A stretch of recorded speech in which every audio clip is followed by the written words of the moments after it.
Hey guys, this is a quick free-to-play PVE tier list / recommendation based on the Korean server.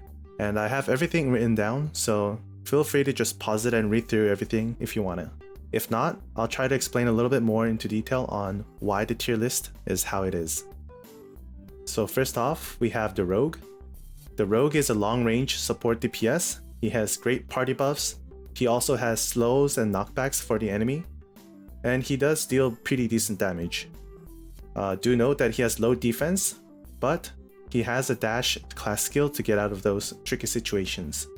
And if you have good mechanics, you'll be able to progress further than you otherwise might on these other classes. However, it might take a little bit to get used to the controls because you have to move the map as you do your actions. And whenever you attack or use a skill, you'll be animation locked. Number 2, we have the Witch. So the Witch is a close mid-range, pure DPS. She has great AoE from her skills, which are pretty easy to land. Plus, even her auto attack has a bit of AoE. She has great burst, and like the Rogue, she also has low defense. Unlike the Rogue though, her Blink is a special skill, so you won't be getting it by just leveling up. And being a pure DPS class, even as a free-to-play player, I don't think you'll find yourself lacking too much damage. And number 3, we have the Engineer. The Engineer is a long-range healer support class. She has tons of heal, and she can also slow and stun enemies. Do note though that her cooldowns are on the longer side, so you'll want to be mindful of when to use them. And as a healer, she has quote-unquote low DPS, but if you plan on maining her and progress through the game, I think you'll find that low DPS doesn't really mean much, because you'll be able to heal sustain through enemies that some of the other classes just might not be able to tackle.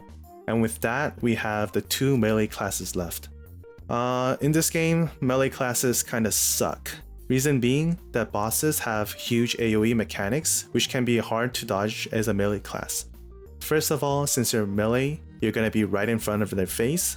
And second of all, if you happen to be attacking or using a skill at the moment the boss starts channeling the mechanic, you won't have the time to finish your animation and get away. That's why we have Destroyer as the 4th class. He is the tank of the game while having decent DPS.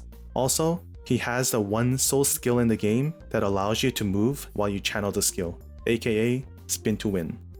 And lastly, we have the Swordsman, the jack of all trades. So he has a bit of tanking, a bit of damage, he has a bit of support, but at the end of it all, he's a master of none.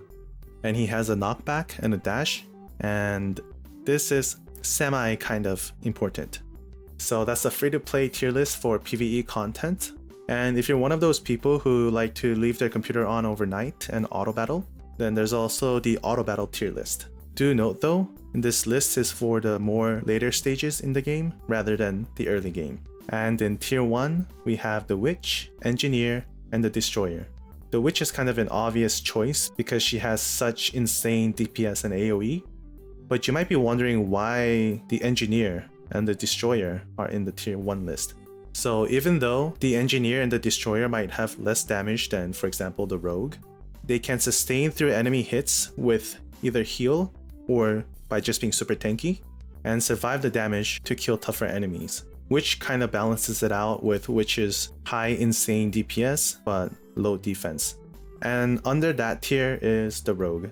So even though the Rogue can deal more damage than the Engineer and Destroyer, in auto battle, you have to turn off one of their skills, the dash, because if you leave that on, then you're just gonna dash randomly, and then you'll be surrounded by mobs and die.